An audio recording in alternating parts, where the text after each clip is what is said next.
ओम नमः शिवाय दोस्तों, कैसे हैं आप सब लोग। दोस्तों आज मैं आपके साथ शेयर करने जा रहा हूँ करेक्टरिस्टिक्स। मतलब कोई आदमी किसी एक नंबर से रूल होता है, ठीक है। कोई आदमी एक नंबर से रूल हो रहा है, कोई 2 से हो रहा है, कोई 3 से हो रहा है, 1 से लेकर 9 तक के नंबर है। तो हर एक नंबर की एक करेक्टरिस्टिक्स है।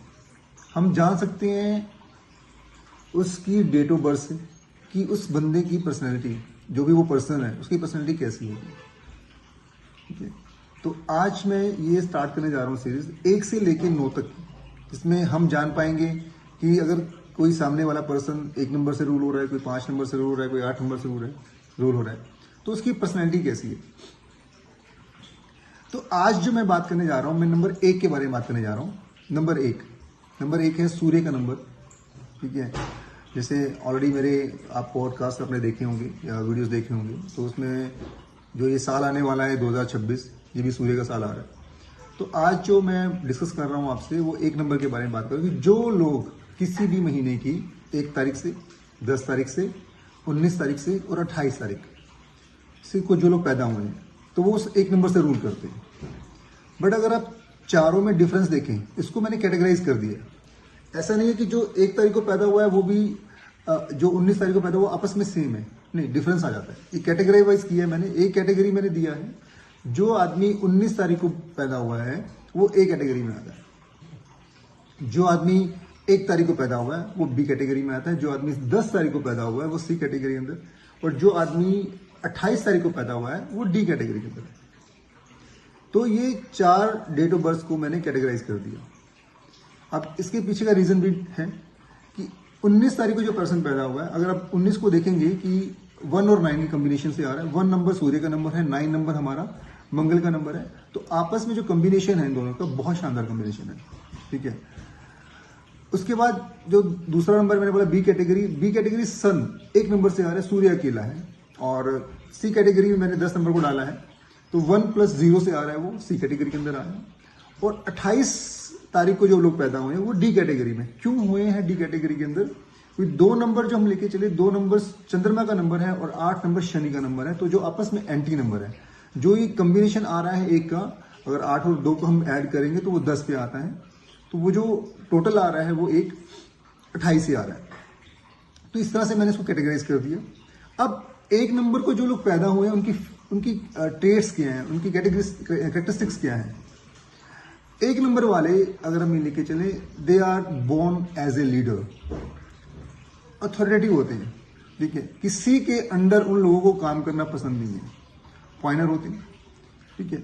इगोस्टिक नेचर होती है, और मतलब वो उनके लिए अगर मैं बात करूं तो उनको, जैसे मैंने एक वीडियो बनाया था कि जॉब और बिजनेस वाला, कि किनको जॉब करना चाहिए, किनको बिजनेस करना है, क्यों बिजनेस उनके लिए बेस्ट है। बट अगर वो जॉब पे भी रहते हैं तो हमेशा टॉप पोजीशन पे रहेंगे, ठीक है। तो क्योंकि नेचर क्या है उसकी सन की, वो इगोस्टिक है, वो किसी की सुनना पसंद नहीं करता, वो अपनी शर्तों पे काम करना पसंद करता है, ठीक है। और अब अगर आप लोशो ग्रिड में देखेंगे कि लोशो ग्रिड के चार्ट के अंदर 1 नंबर कहां पे आ रहा है, ठीक है।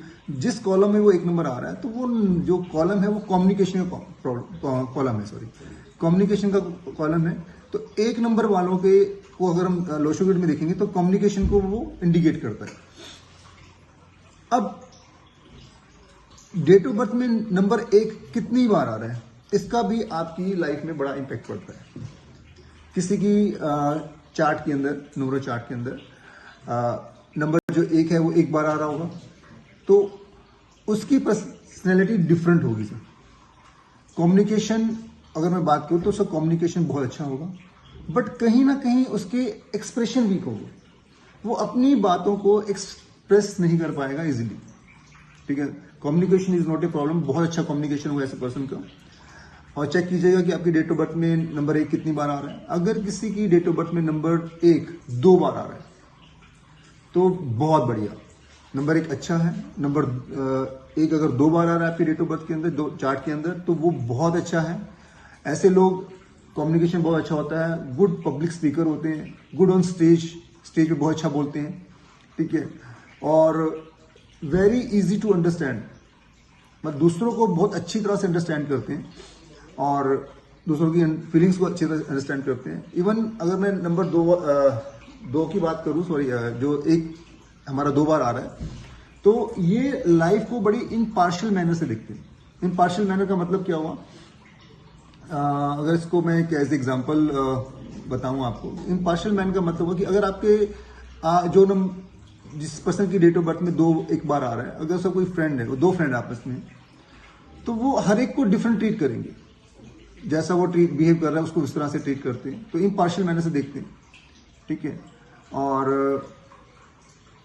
अगर आपकी न्यूमरो चार्ट में नंबर 1 3 बार आ रहा है, अगर नंबर 1 3 बार आ रहा है आपका, तो इनका communication is not a problem, बहुत अच्छा कम्युनिकेशन होता है, but they are chatterbox. अब देखिएगा, अब चेक कीजिएगा अपनी न्यूमरो चार्ट की, आपकी डेट ऑफ बर्थ में या आपके चार्ट में नंबर 1 कितनी बार आ रहा है। ऐसे लोग बहुत चैटर बॉक्स होते हैं, ठीक है, बट डिपेंड ऑन सिचुएशन और मूड, मतलब वो मूड और सिचुएशन पे डिपेंड करेगा कि कई बार ये चुप बैठे रहते हैं, पर जब वो बोलते हैं अपने सर्कल में तो बहुत ही बोलते हैं, ठीक है। और हार्ट से मतलब बात करें, प्योर हार्ट होते हैं, ठीक है, प्योर हार्ट होते हैं। बिहेव डिपेंडिंग ऑन सिचुएशन, मैंने मूड्स मैंने बता ही दिया आपको। अगर हमारी उस पर्सन की डेट ऑफ बर्थ में नंबर 1 4 बार आ रहा है, अगर नंबर 1 4 बार आ रहा है, तो सर चेक कीजिएगा कंट्रोवर्सी इन लाइफ। अब देखिएगा दोस्तों, कंट्रोवर्सी इन लाइफ, उनकी लाइफ में कंट्रोवर्सी रहेगी और मिसअंडरस्टूड बाय सोसाइटी। मतलब वो इसका पर्पस क्या हुआ कि सोसाइटी में कहीं ना कहीं वो मिसअंडरस्टूड किए जाएंगे, मतलब वो कहना कुछ और चाहते होंगे, लोग समझते कुछ और होंगे, शायद वो अपने हिसाब से वो चीजों को ठीक बोल रहे हैं, बट लोग उनको मिसअंडरस्टूड कर रहे हैं, ठीक है। और कहीं ना कहीं इगोस्टिक है, नॉट अंडरस्टैंडिंग नेचर होती है ऐसे लोगों की जिनकी डेट ऑफ बर्थ में 1 नंबर 4 बार आ रहा है।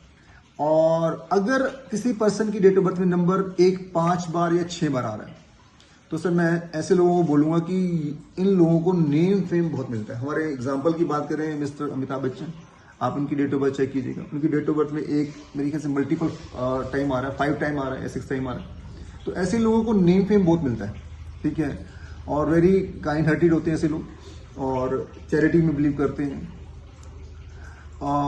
इसके अलावा अगर हम बात करें, अब इससे ज़्यादा तो शायद आई थिंक मेरे ख्याल से नंबर 1 नहीं किसी की डेट ऑफ बर्थ में आएगा। अब इन लोगों को करना क्या चाहिए, इनका लकी कलर क्या है? इनका लकी कलर अगर हम बात करें, लकी कलर के बारे में हम बात करें तो इनके जो लकी नंबर हैं, हम पहले लकी नंबर की बात करते हैं। लकी नंबर होगा, इनका 2 नंबर लकी है, इनका 5 नंबर लकी है, इनका 3 नंबर लकी है, ठीक है, इनका 9 नंबर लकी है। और इनका बैड नंबर क्या है? इनका बैड नंबर है नंबर 8। और इनका अनलकी कलर कौन सा है? अनलकी कलर है ब्लैक। ऐसे लोगों को मैं सजेशन दूंगा जो नंबर 1 से रूल होते हैं या नंबर 1 उनकी डेट ऑफ बर्थ में मल्टीपल टाइम आ रहा है, तो ब्लैक कलर को अवॉइड करें, किसी भी तरह का ब्लैक उनको नहीं पहनना चाहिए। और बेस्ट रेमेडी है सूर्य भगवान को जल दें और अपनी जो घर की नॉर्थ डायरेक्शन है उसको साफ रखें और घर की ईस्ट डायरेक्शन के ऊपर ब्रास का सन जो आता है, ब्रास सन बना होता है, वो अपनी इसकी डायरेक्शन पे लगाएं, तो इन लोगों को काफी सपोर्ट होगी। तो ये तो हाँ सर हमारा नंबर 1 के बारे में कि नंबर 1 वाले लोग कैसे होते हैं, ठीक है। अगले वीडियो में मैं आपको बताऊंगा कि नंबर 2 लोग वाले कैसे होते हैं, कि 2 से लेकर 9 तक कैसे लोग होते हैं। तो थैंक यू वेरी मच, आप मेरे वीडियो देखते रहिए और मेरे चैनल को सब्सक्राइब कीजिए। धन्यवाद।